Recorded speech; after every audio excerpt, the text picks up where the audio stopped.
Righto, Money Miners, we've got an early stage junior exploration episode here. Jesus Christ. Did someone say K-drill? Far out. Is there a better segue? Mate, this has got their name all over it. This is like, figuring out where the next discoveries are going to come from, and also when a good drill hit is actually going to turn into something really profitable. Mate, Cage will need to talk to Vuk and Carp to get right across this, because that's where they've got to put the rigs. Well, when they figure out where it's going to be, that's when they figure out when they're going to ring K-drill. So, yeah. Mate, because if you don't want the bloody grade coming out shit after you've drilled it due to poor sample management. Quality K-drill sampling. take that away. You know what else they take away? Budget blowouts. They work with you on the cost per metre. They will make sure the board isn't saying, what the hell happened to that drill budget? Yeah. Mate, and there is transparent invoicing. There is 3 truths in life: death, tax, and nobody dislikes Rhino Sullivan.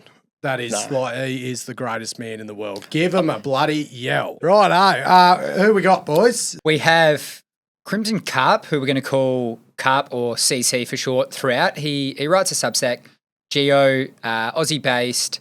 So we're going to sort of run through his, and Vukasin, a character known to the Twitter folk out there, who's also super competent in the way he goes about finding, sourcing various exploration junior companies across the world. So these guys have kind of contrasting styles, but I think there's plenty to be learnt from both of them, and that's what we really get at in this chat. They're market animals, and the skill that they are honing or have honed and continue to hone is just like when a discovery or a drill hit comes out, is this going to be meaningful, and also kind of predicting which companies are doing proper exploration in the first place to warrant a potential discovery.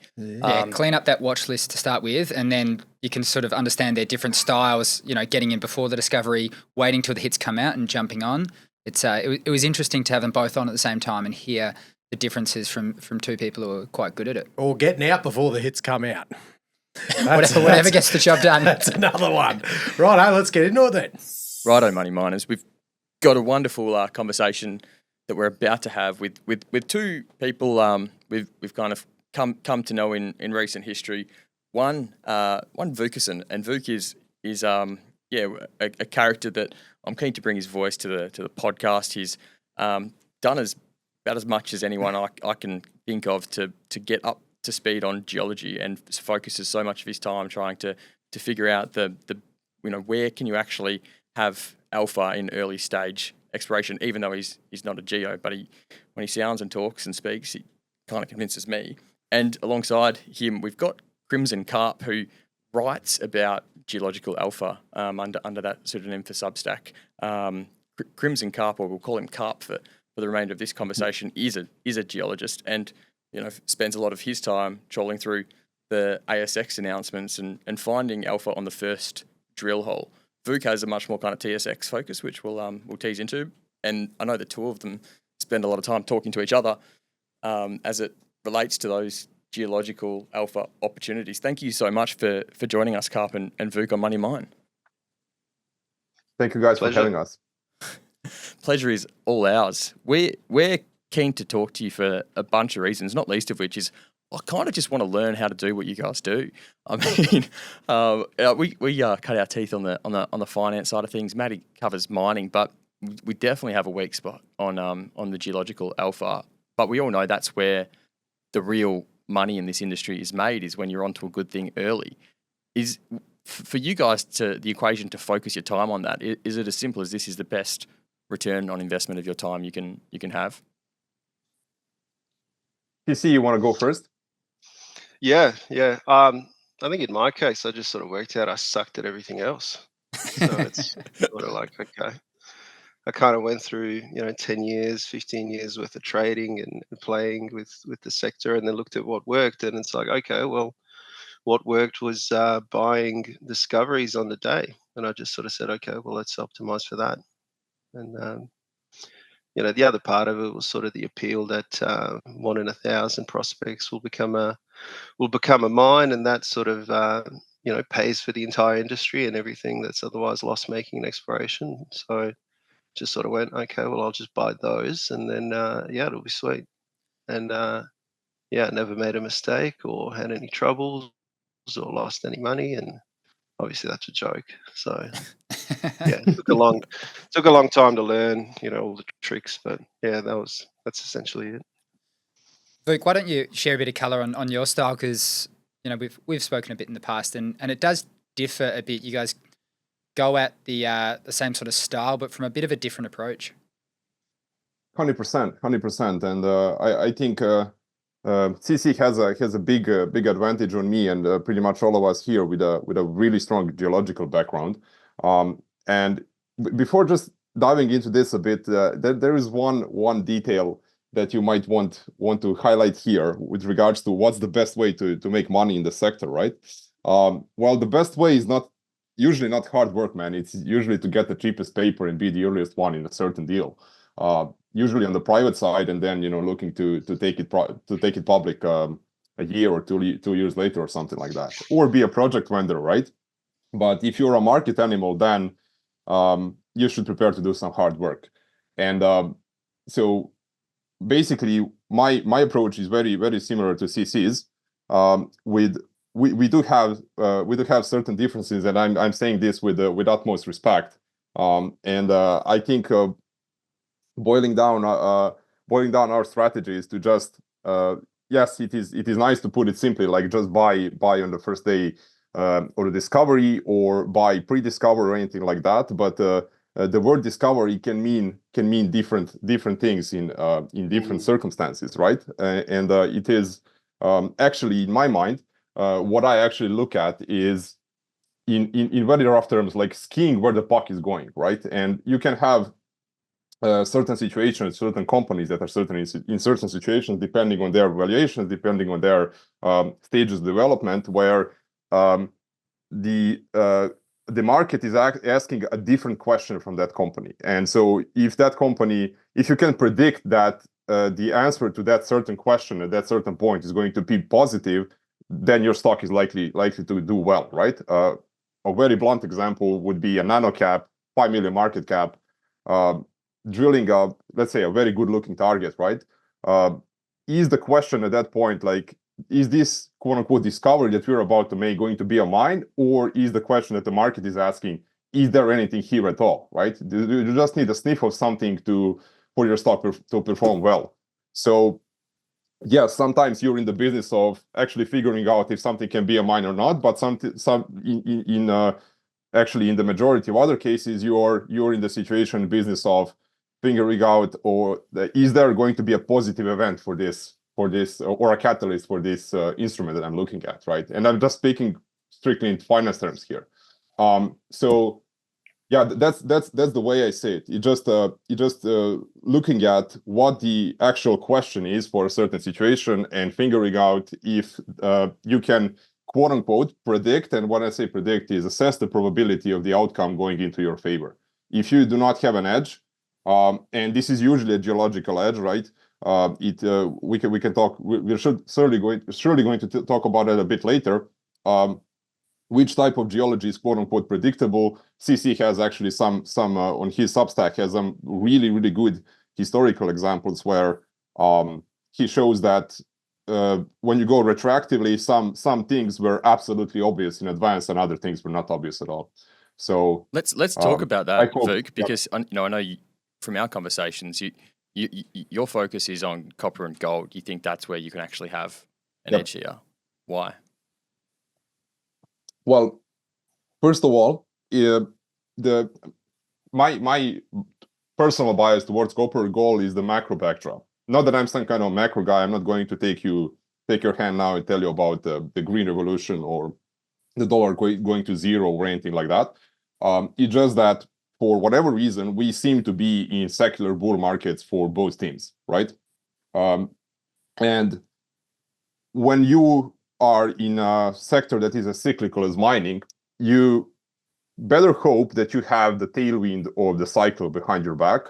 Otherwise, you're going to, in certain situations and certain time periods of time, you're going to end up wondering, like, is this thing actually going to go to zero, right? Like nickel, like lithium at some point. And and similar commodities.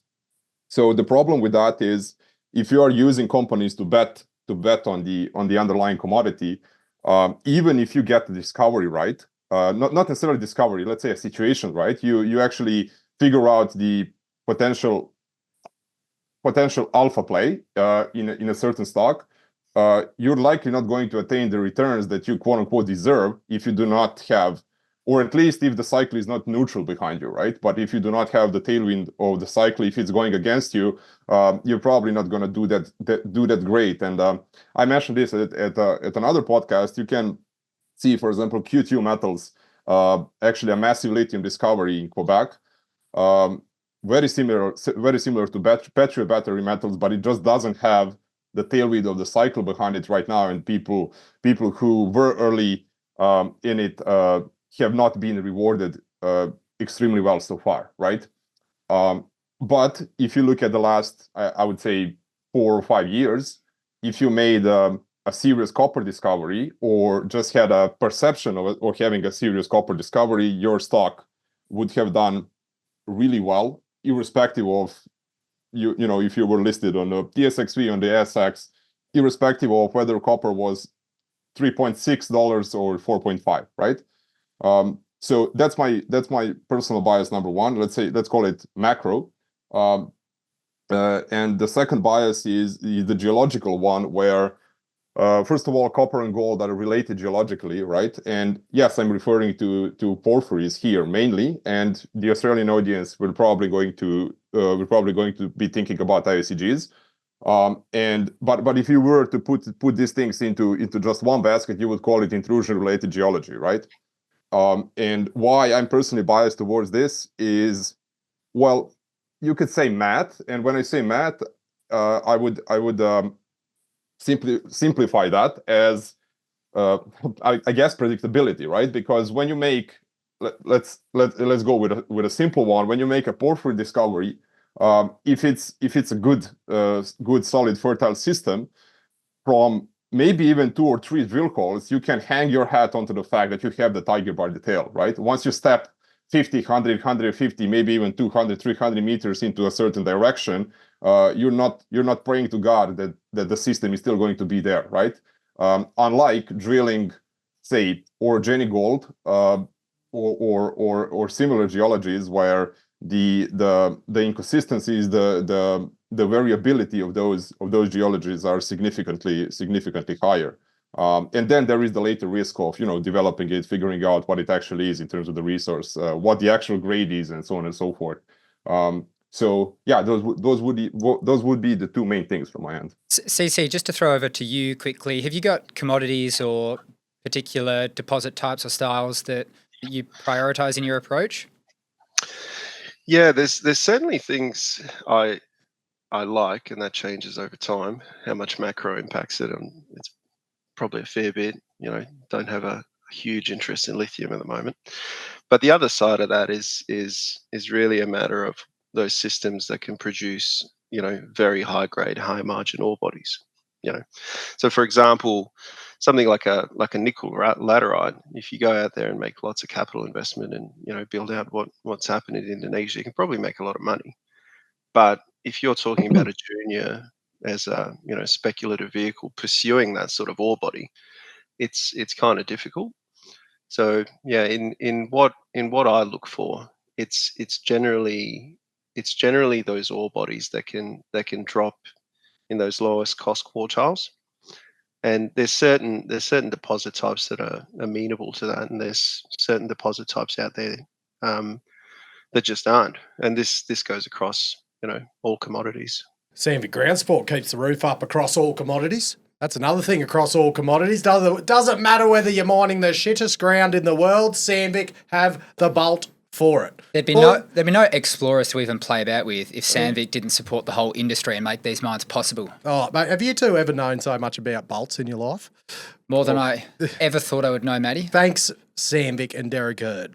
For just from you two, mate, from the old school friction bolts all the way up to their new dynamic bolt for the seismic areas, mate. We're talking state of the art, re-engineered dynamic bolts that have learnt from the past And you would say the bolt bonds to the resin with these new bolts like a mummy's boy on his first night back from school camp. Like Matty, that is the best way I can explain it. For all I've learned about ground support, there is only one thing you really need to know, and that is use Sandvik Ground Support. Exactly. So Now, CC, I know that you have a kind of strongly held philosophy as written up in a recent Substack post of yours that the best kind of risk reward you can have in investing in Geological Alpha comes when you buy kind of immediately after the first drill hole.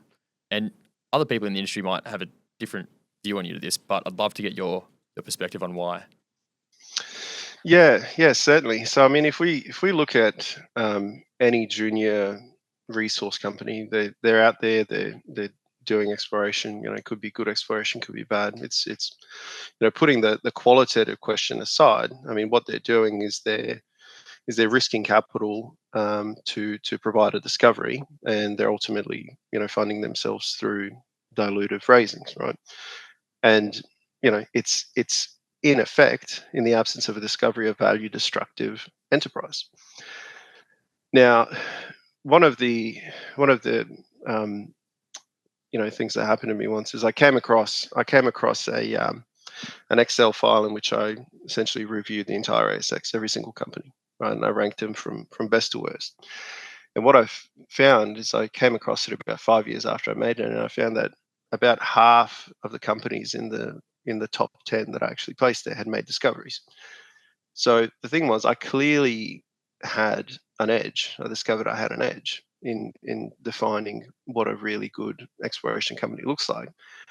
But some of those positions were minus 90s, right? Mm. And 10 bagging at minus 90, you don't actually make any money. So in terms of the risk reward, you can go out there and identify companies that do good exploration, but that doesn't mean that within any 1 year or 3-month period or 6-month period, they'll make a discovery. So the best thing to do from a risk reward perspective is actually to, it's what I do, sit out. And once you see those discoveries, once you see those first hits, you make the assessment of, okay, does this have the potential to be something? And you essentially enter, at a point of what I describe as reward asymmetry, right? Because the company, even if it goes up 50%, it's still trading within orders of magnitude of something that doesn't have anything. And then from there, as it evolves and the drilling evolves, you can assess and sort of make the judgment of, okay, is this going to keep getting better, or is this as good as it going to get? And yeah.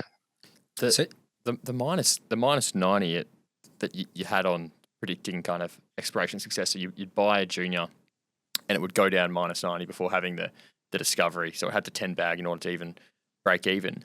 But along that journey of minus 90, it's not always intuitive that it might have been a $10 million market cap when you put money into it, and it was still a $10 million market cap when it had its discovery. It's just the impact of dilution to kind of fund drilling and keeping the lights on over the course of a couple of years that's where you get minus 90%. Yeah, absolutely. And it's really hard. The thing that I'm sort of started writing a piece about this at the moment, but the thing that I describe as the greatest competitive advantage in exploration is actually the stability of funding. Because if you're a company and if you're able to confidently fund yourself chasing good targets and great geology and all of those things, and get just donut after donut after donut, with the understanding that eventually doing what you're doing, you will hit it, and your investors understanding that that's just how the process works, eventually you do see these companies make discovery. I guess Ozquest as a recent example in Congo in Peru is a great example, because you look at the company over the last 5 years and it's just zero after zero, but you can see that in the way they ran their exploration, they were eventually going to find something. The style is obviously super risky because of what you said right at the beginning there, that 1 in 10,000 maybe actually becomes a mine. So even after that quote unquote discovery, there's heaps of risk. And you write about this in a post where you outlay the risk mitigation, the techniques, and there's a sort of 4-point plan that you've got. I think it'd be super important to just talk through each of those and just learn about how you minimize the risk when you're sort of, in a way, jumping on the momentum, jumping on after the hole has been hit and, good results have come up. Yeah. So I guess that whole post was a bit of passive aggression on my part towards the Lassonde curve, because it took me back to a point where I was actually trying to use it to, run my investments, and it wasn't particularly useful, right?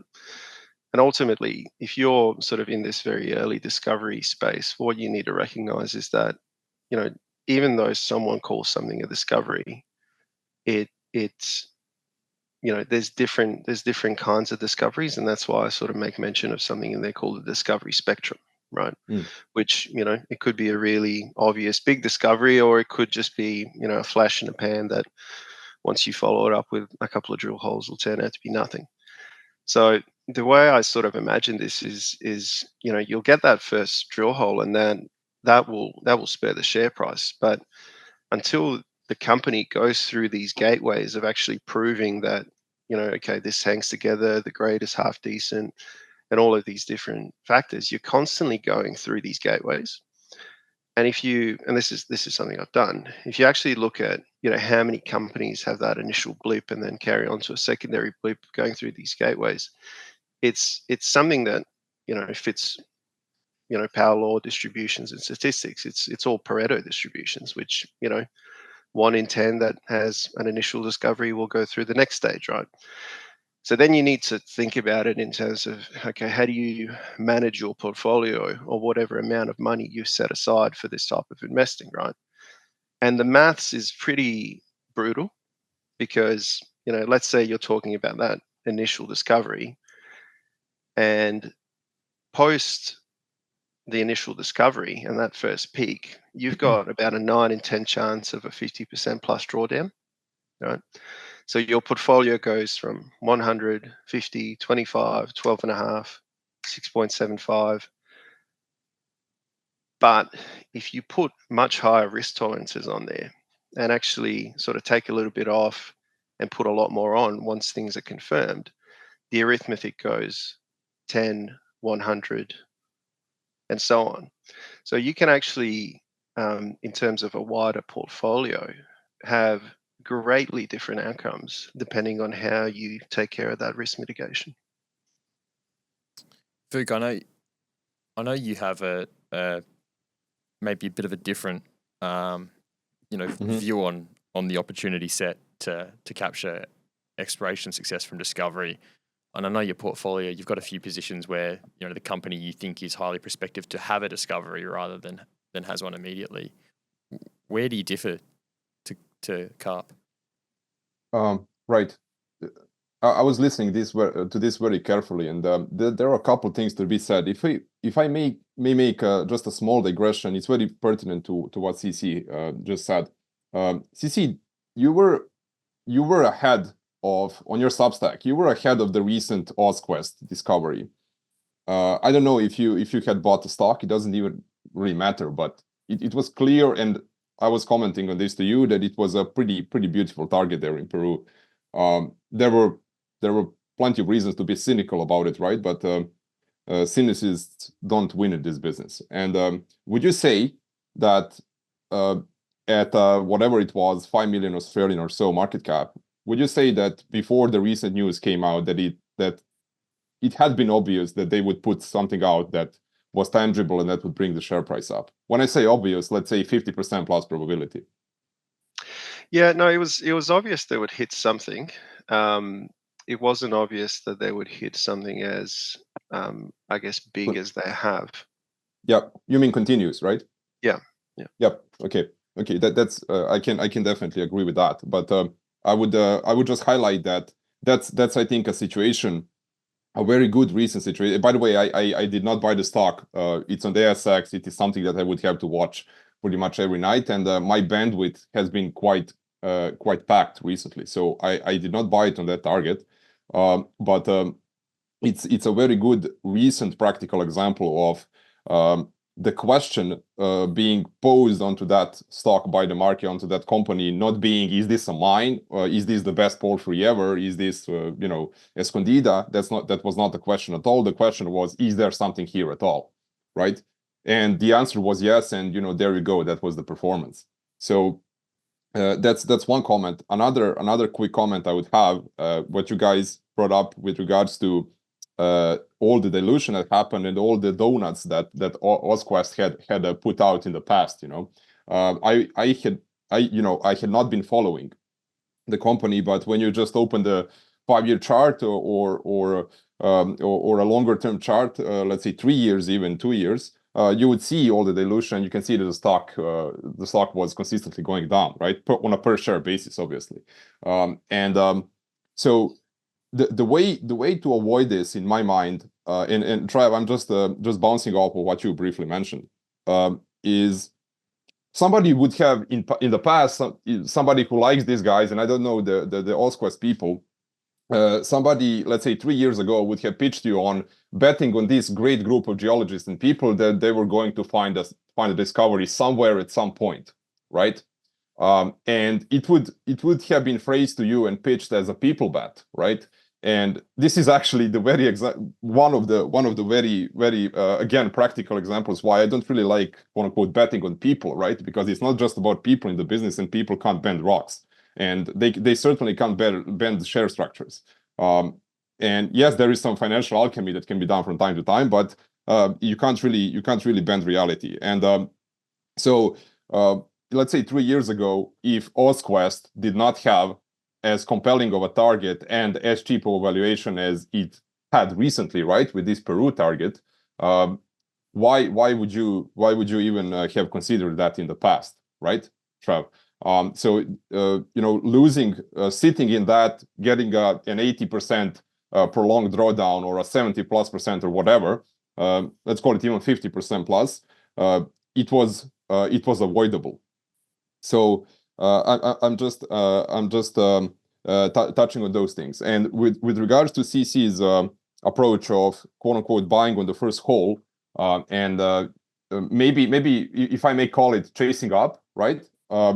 I have a couple of biases against that, though. At the same time, I think there are perfectly good examples where it is reasonable to do so, and I'm going to give you one. So my first problem with it, and the personal bias against it, is that I'm just too cheap, right? And if something is getting through a period of, say, 2 weeks consistently more expensive, I'm really reluctant to pay up.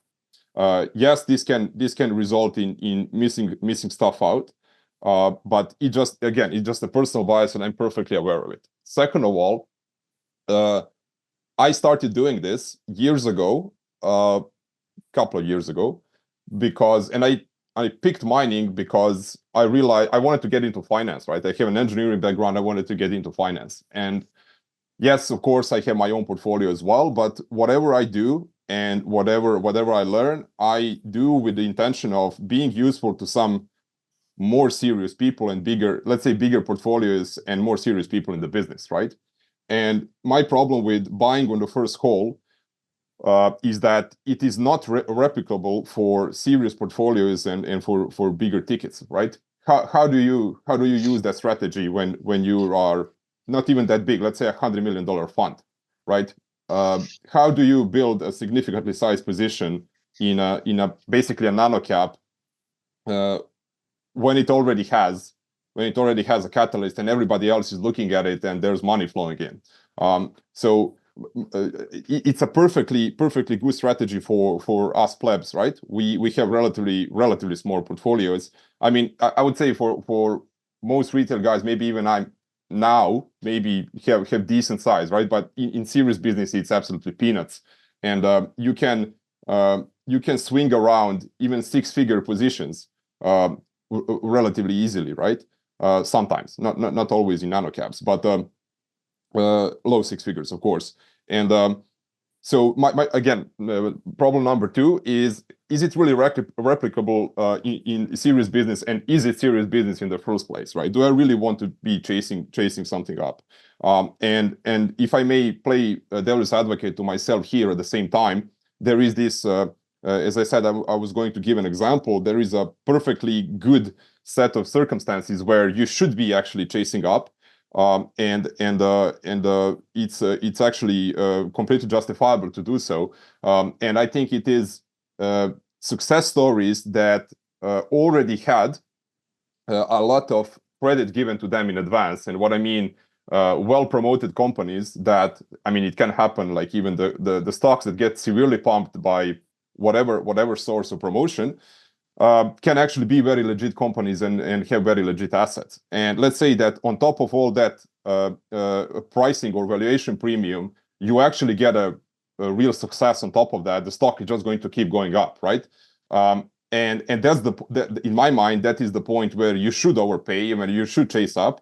Again, a blunt example would be, let's say you have something that arrived to 80, 90, $100 million market cap pre-discovery, right? And these things do happen. Like you can literally have juniors with zero drill holes with close to triple digit market caps, and so triple digit millions, of course. And so if they do get that discovery, why would you not be buying up? And what's interesting, when they do get that catalyst onto, say, for simplicity, 100 million market cap, it wouldn't be a plus 400% in 2 days or 1 day. It would be maybe plus 20% of the day, right? So the uptick the uptick is not really running away from you, running away from you that hard on the once the positive event already happened. So I would definitely chase up, but that is the situation where I would like to see it. How do you think about just so you fleshed out the differences there, Vuk, in potentially scaling up, in a fund sort of context. How do you think about the limitations there? There's, of course, only a limited number of options. Certain markets aren't as strong as they once were. Australia and perhaps Canada attract most of the sort of capital, but there's a handful of, or not a handful, there's limited numbers of good teams out there doing great work. What is the kind of size? I'm sure you've sort of thought about this in your own mind in the past of a potential portfolio that just chases these juniors and gets in nice and early and then exits somewhere along the way. Yep. So first of all, 100% junior portfolio or 100% like exploration portfolio, again, in serious business, I don't think that's doable, right? But what is doable in hedge fund terms that you have at a bigger mining fund or somebody or a fund that invests in natural resources, that you have, quote unquote, a pod that's going to do let's say nano caps, micro caps, small caps. And how I thought about this in terms of, let's just hone in on exploration and really early stage stuff. Well, I think in most of the cases you would have to switch up the business models a bit. And what I mean by this is, when you're big, you're certainly not going to place all your bets into juniors that own projects 100%. Yes, there are some situations that are so special that it is just a matter of time. I mean, no, let's say 70-80% plus probability that they're going to have a very positive catalyst in 12, 18, 24 months, right? There are these things in the market, and I also can give a practical example from the last 2 years or so. Yes, there are these special things, but generally speaking, you're not going to be doing large positions. And what I mean by this, like 10% plus of the company into things that own a project on a 100% basis that are going to be diluting themselves all the time to advance that project, i.e. drill it. So what I mean by this is switching up the business models is looking at prospect generators, right? And you very nicely pointed out, like there is let's say a small number of teams doing really good work, but if you can find several prospect generators or prospect generator like junior businesses, and you can actually, and it's not some lifestyle crap, you can hang your hat onto the fact that you like their portfolio and that you see a lot of potential in say 5 assets that they have. Maybe they have two partnered up. Maybe they are spending some money on one, but they're still not going to be diluting you into infinity over, say, a 3-year period, right? Then that is something where I think a fund could build a position of say 5 to 10% of the company, right? And these are companies that can easily grow 100, 200, 300 million market caps with serious discoveries.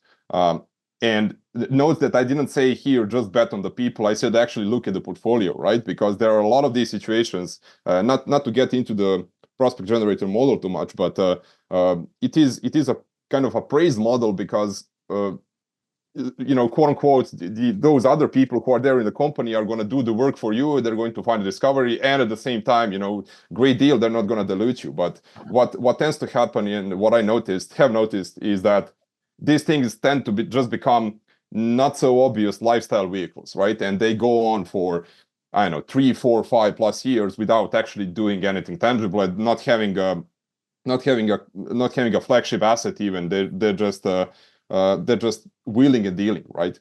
Nothing serious is going on in them. So there is a caveat to that as well. But that is how I would think about it. And if I may give one example, there is a interesting exploration story that's in Australia. It's actually a CSC listed company.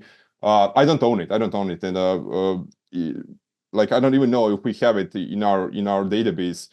In our company, we don't even cover it. I think it's called Inflection Resources, and they're doing some exploration with AngloGold in Australia. So they had some interesting news recently, and so for example, that is a situation where you have a partnership set up with a major company in a joint venture that is very favorably set up. Actually, that's very rare. It's very favorably set up towards the junior. So maybe this kind of a stock or this kind of a company would be something that could be a small position for a bigger portfolio where they can, let's say, for 2 or 3 years set it and forget it, right? You're not going to get diluted, then yes, you still take risk, but it's much lower and much better than going like on something that's just 100% owned and going to dilute pretty much every 6 months. Yeah, it's a wicked point. And we don't often talk about those types of companies, the prospect generators, but like relevant to the ASX, I think Encounter Resources, they were a prospect generator type of company up until they sort of pivoted to focus on what was a new discovery in the West Arunta there. Very, very high quality company. Yeah, Encounter. Totally. Yeah, yeah. Mr. Hronsky on the board, I believe. Yeah, that's right. Yep. He's exceptional. Yeah. John. So. I'd love to ask you as well, while we're in the sort of postcode up in the West Arunta there, you've also written at length about opportunities that you jumped onto, and Adriatic was another one that you mentioned as well, where you said you sold out too early, and you were very honest with yourself in that assessment. I'd love to hear what the sort of lessons and the takeaways and the refinement in your approach, having caught the right ones, acknowledged that things were going well, and then perhaps left a bit on the table. Yeah, look, I mean, this is one of those things that no one really teaches you when you actually do well. When you've sort of successfully bought in at a very good price and the thing's taken off, and you're sort of sitting there and you're watching sort of intraday volatility, and it's manifesting through your portfolio as a couple of years take-home pay. You get a bit nervous and you sort of start to think like, oh, should I take some off the table? And that's certainly what happened. What happened with me and WA1. I was the first trade to go through. On open, 22.5 cents, and then topped up all the way to, I think it was 27, and ultimately, sort of rode it out to about $7. Well done. Well done. Yeah, that was great. But ultimately, what you get to is you sort of start looking at it and you start going, well, if it was a copper deposit, it'd be easier to develop. If the location wasn't quite there, is the metallurgy going to work out? And all of these things, it looks like it's all going to be fine, right? And then you sort of start thinking about the market. Well, it's 130,000 ton sort of specialty market. How much are they going to bring on board? How's that going to transfer to, what the price is going to do? And ultimately, the challenging thing that you arrive at is you start to sort of develop all these doubts in your mind, or at the very least I did.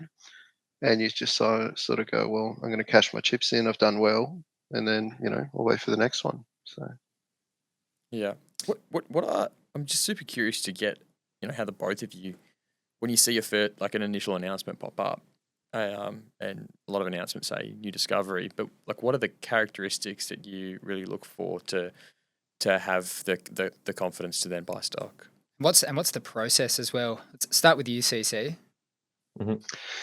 yeah, certainly. So I'm pretty well acquainted with the ASX, and I sort of know the players involved, and I'm familiar with the company's histories, and this is with the Substack and all that, it's actually been really useful writing that out and taking all the significant announcements from the week and sort of putting them in a format where I sort of remember them again. But ultimately, look, you get an announcement, and the first thing you think, is this real, right? So you look at the images, you look at the plans, you look at how they arrived at the targeting, and then ultimately, what's drilled. Are there nearby holes? Is this something that's pre-existing that's sort of being drilled from a different angle? And then ultimately, once you sort of go, okay, no, this is new, this is real, then you start to think about ultimately the concentrations involved, but you also just try and think about, okay, well, what other data points can I actually use to try and infer a volume here?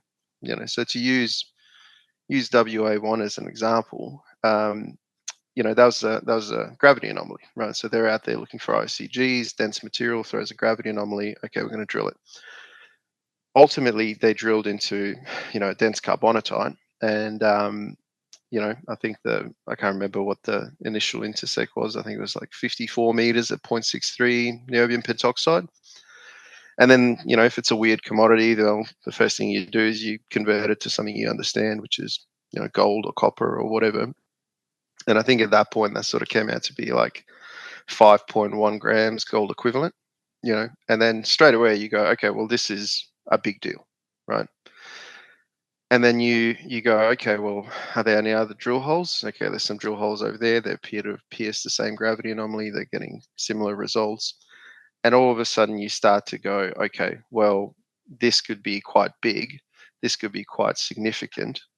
And, in those early stages, you get a really good opportunity to, purchase it at what is, a price that is at that point was very, very close to what the I guess the initial IPO price was.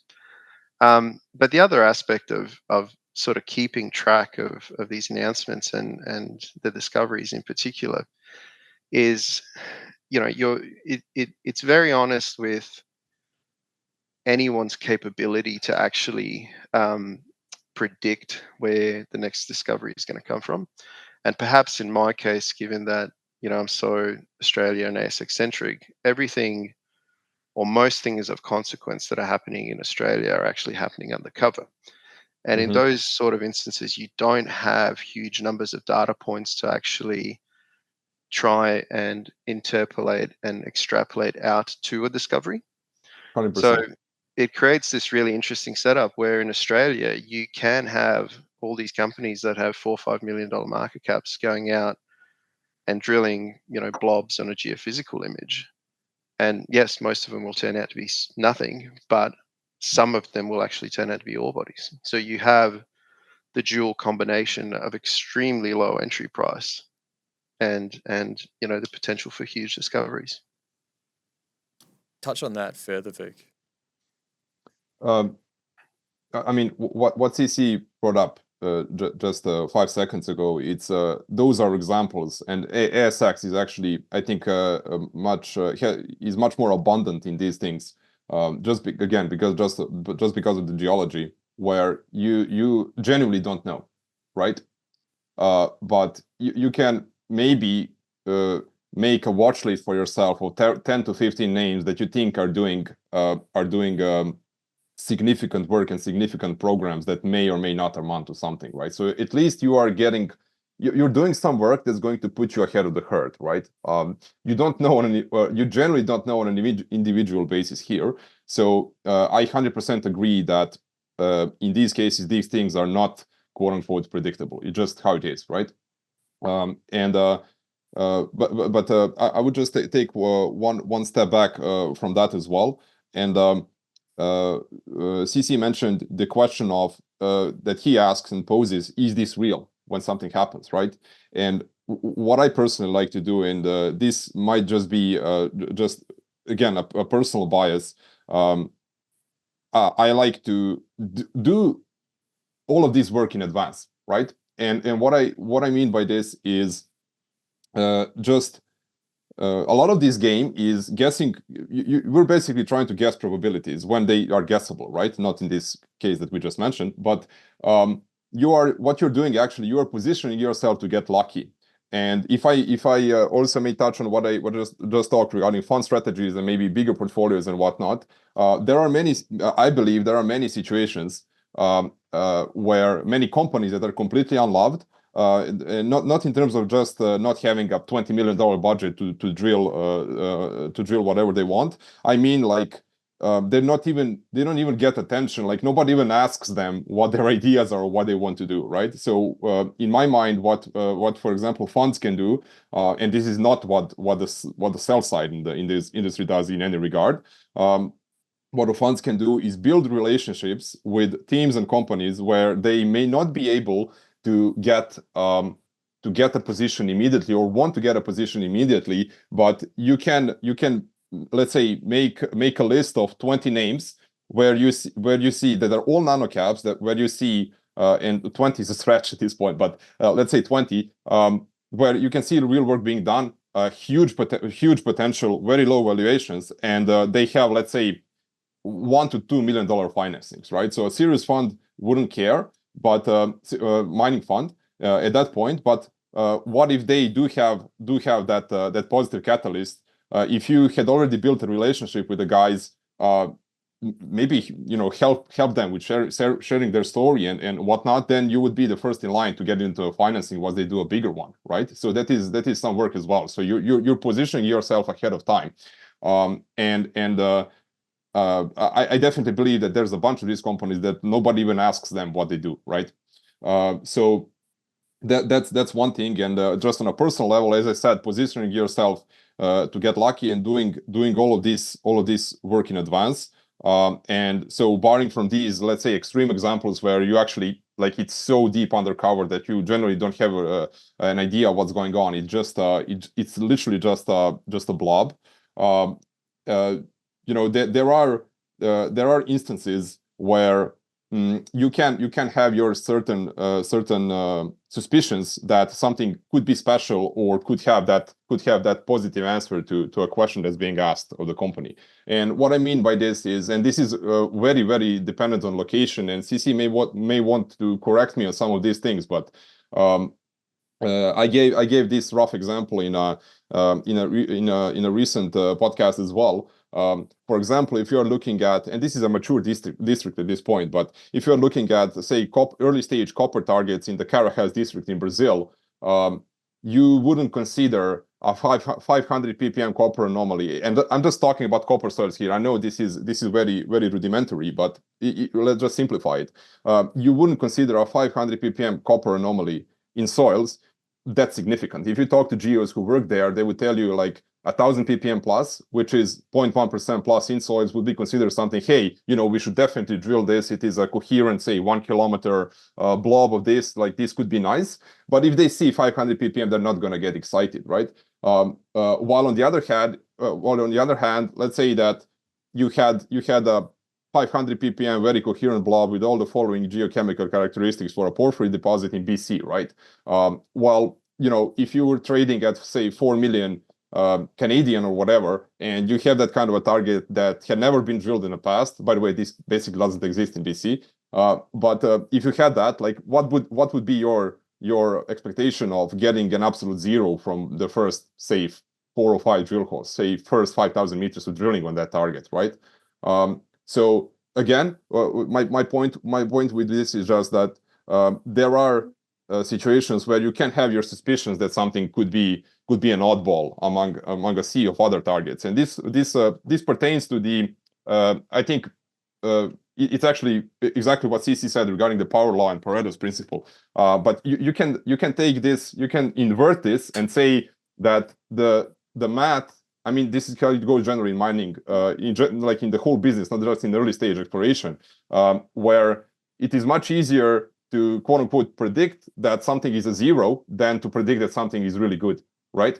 So if you just had a blindfold on and somebody tells you you have a list of 10 stocks, you have no idea what they're doing. If you say that 7 of them in junior mining and you say seven of them suck, you're probably going to be right.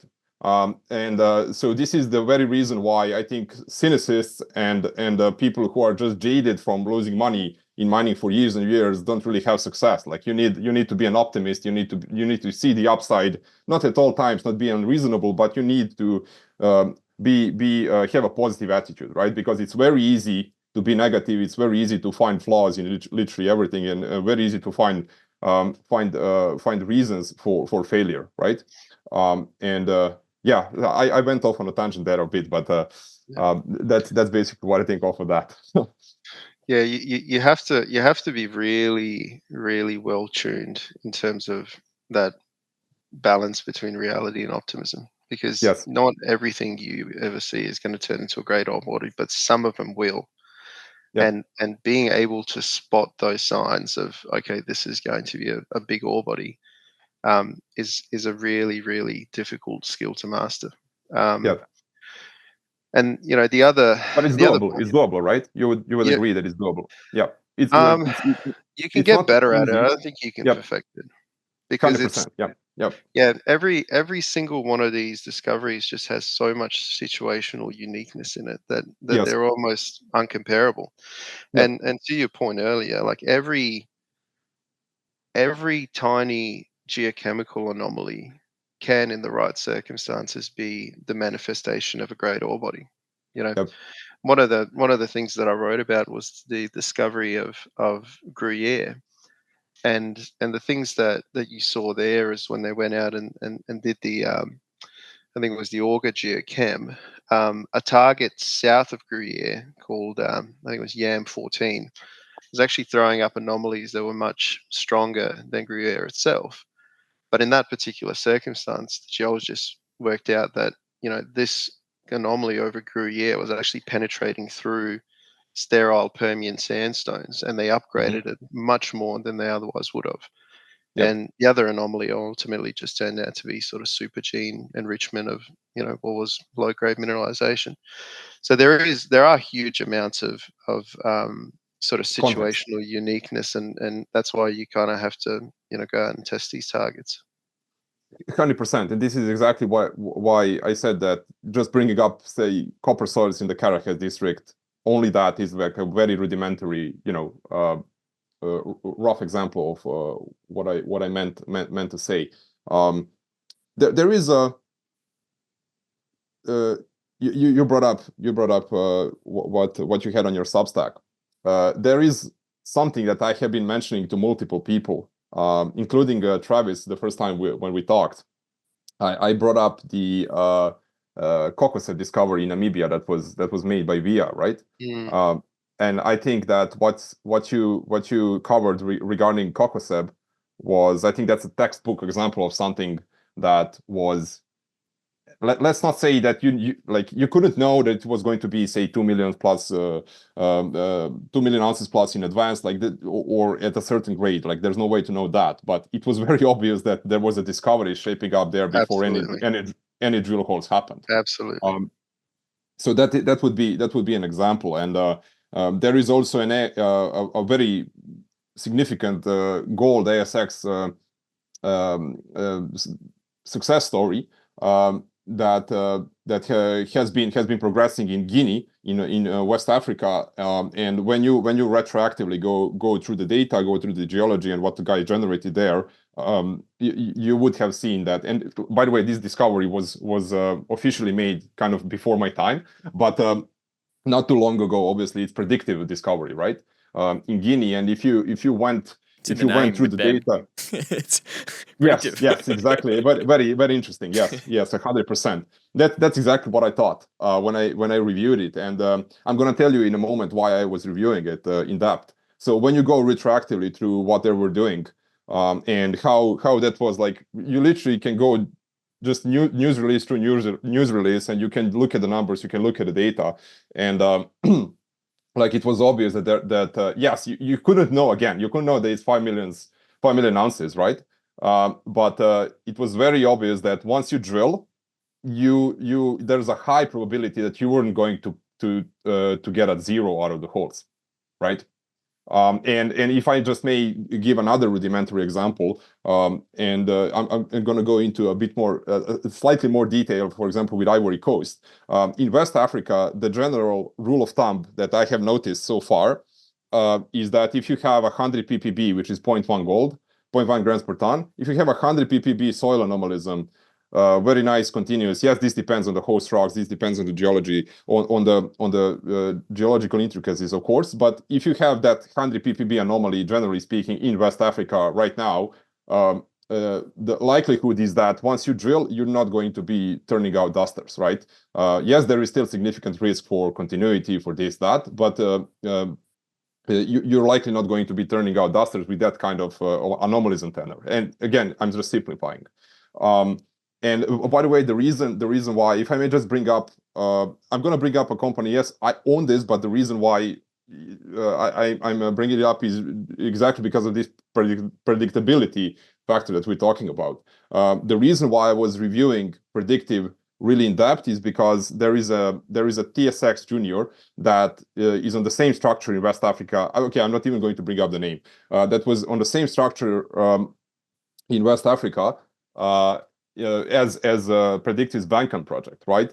And so what I was wondering, okay, what else can I find here that is already a success? And I'm looking at this, it looks quite special, but what else can I find in this region, maybe even on the same structure, that is a success right now, that I can compare the data to and just see if I can find any signal, extract any information out of the signal.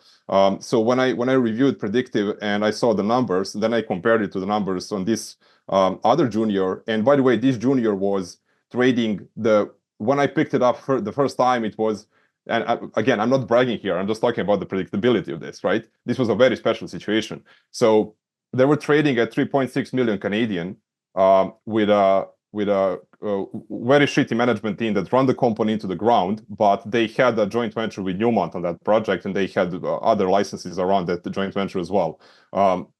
So if you just for a moment, and by the way, we removed the management later, we fixed the company and whatnot.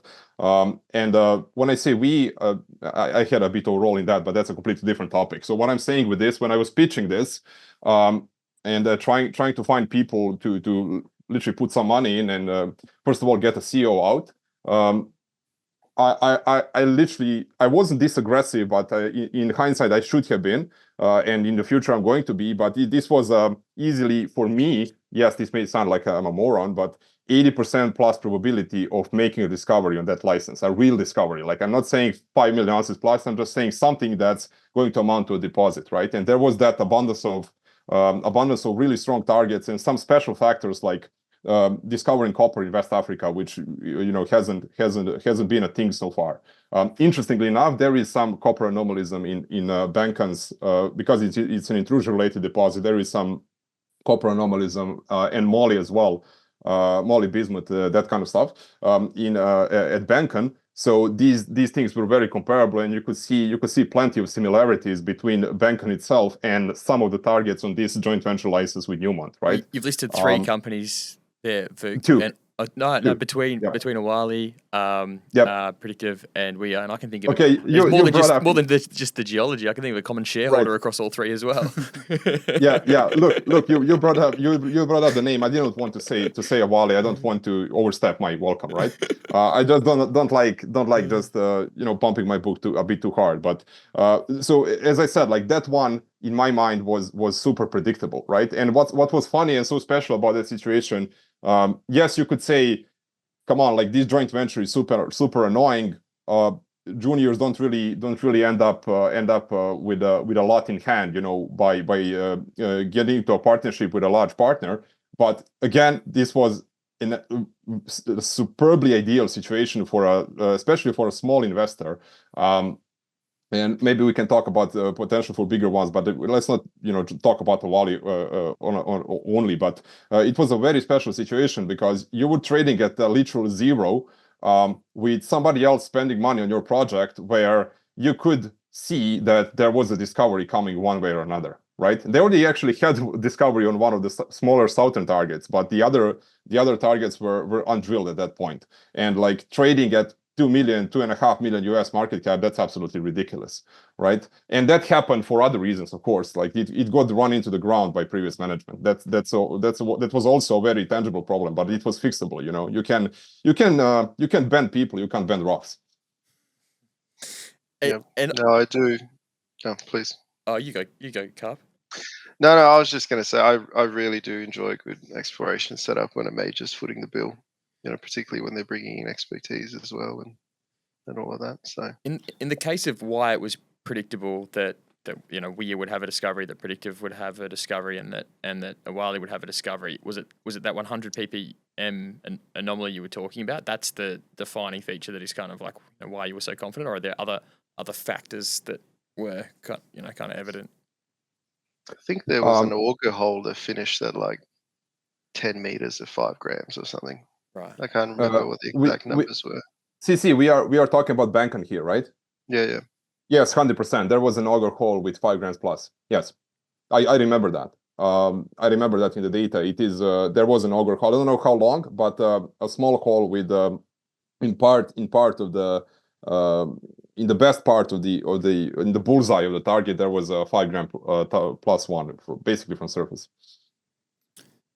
And then on your focus in Australia, Carp, because of the cover, are you saying that the ability to have such kind of predictive capability of deposits ahead of time is much more de minimis than in Africa?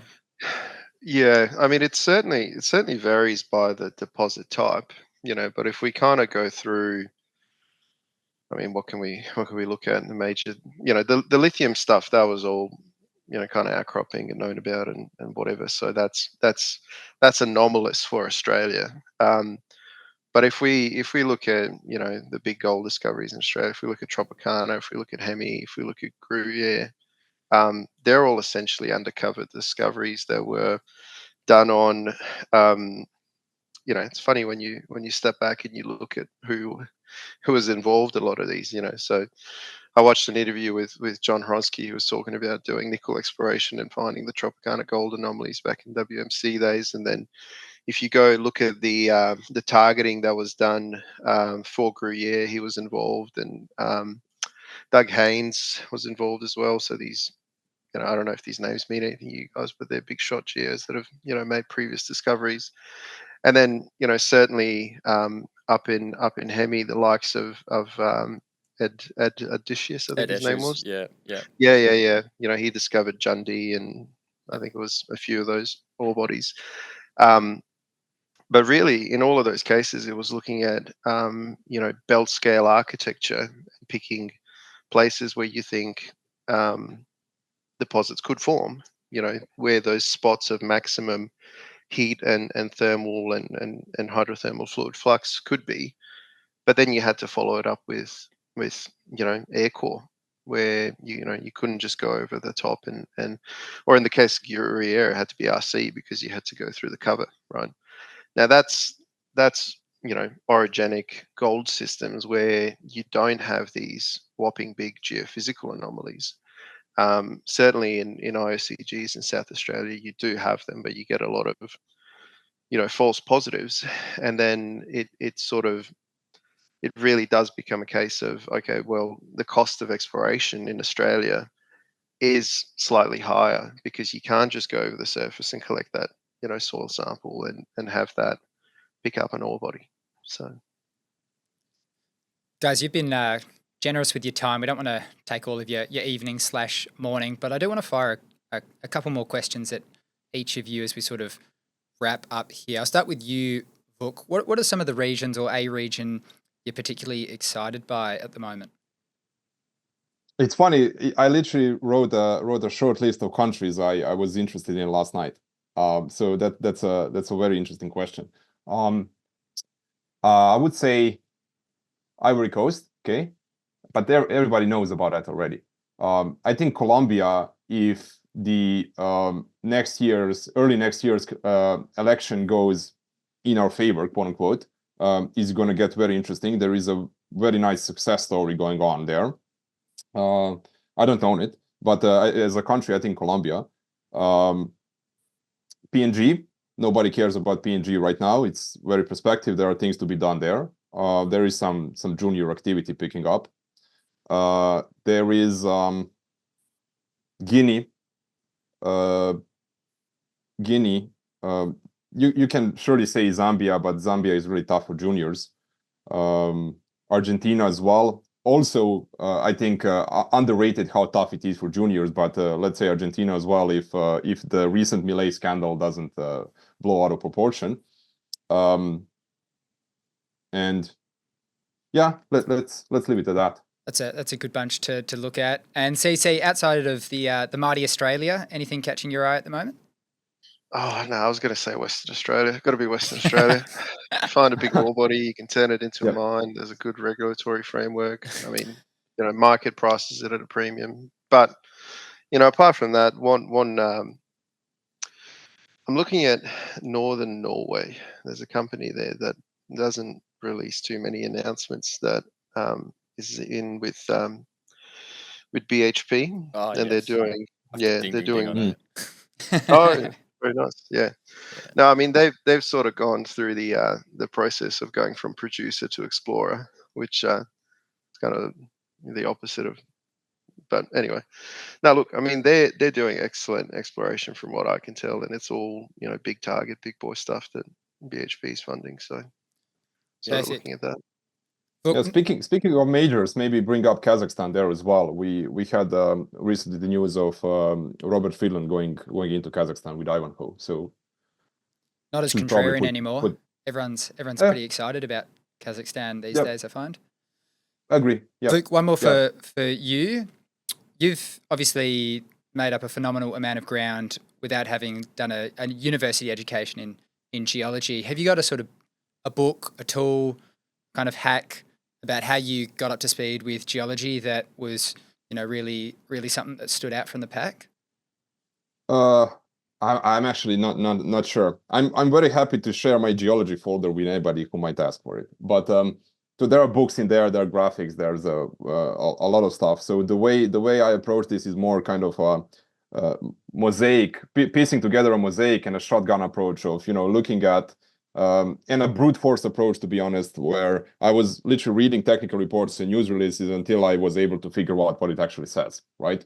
But if somebody actually has absolutely no clue, I would start from going on YouTube, finding there are some very basic geology video series, or say basic quote unquote a course, going through that in detail.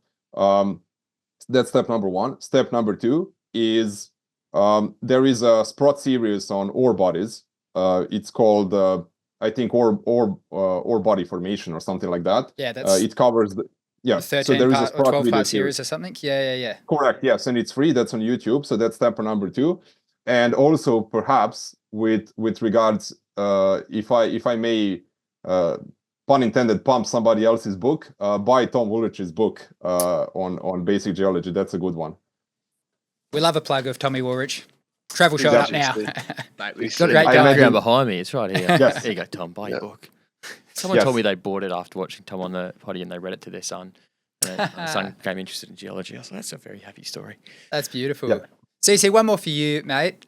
What's the sort of biggest howlers you see people without the geo background making? I'm sure you've sort of spent a bit of time on Twitter or Hot Copper throughout your education sort of process. And is there a glaring mistake you think people kind of make that, can be learnt from?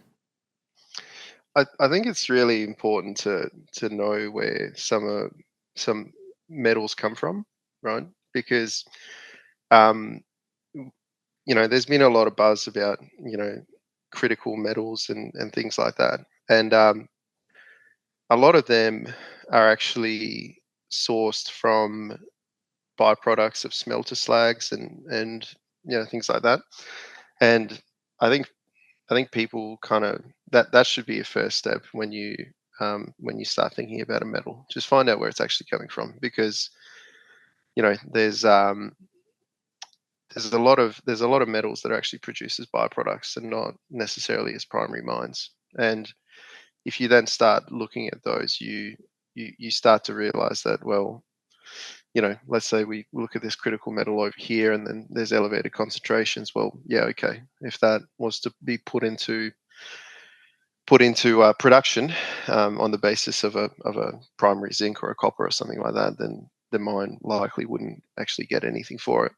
I mean, that's the most obvious sort of own goal that I see out there. But the other part of it is just sort of understanding, how much of a given commodity or deposit type is actually a mine and how much of it is actually a chemical plant, right?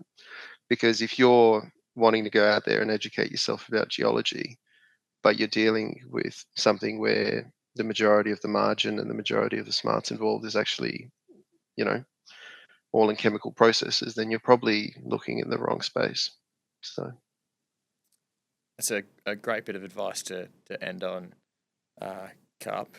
I want to thank the both of you so much for joining. You can find Vukasin on Twitter. He shitposts a lot, and you can find CrimsonCarp on Substack. We'll put the links to both in the description. Any parting words, gents?